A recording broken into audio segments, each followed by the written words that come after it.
Here we have a nice 1970s Solex model for restoration.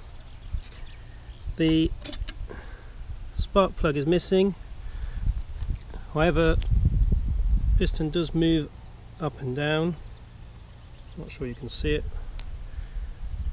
but we do have engine turning with compression. Obviously somebody broke down and started attempting repair but didn't bother finishing it. The bike is in need of restoration. There's a couple of other bits missing, such as the stand, light and rear light. It's holding air in the tyres.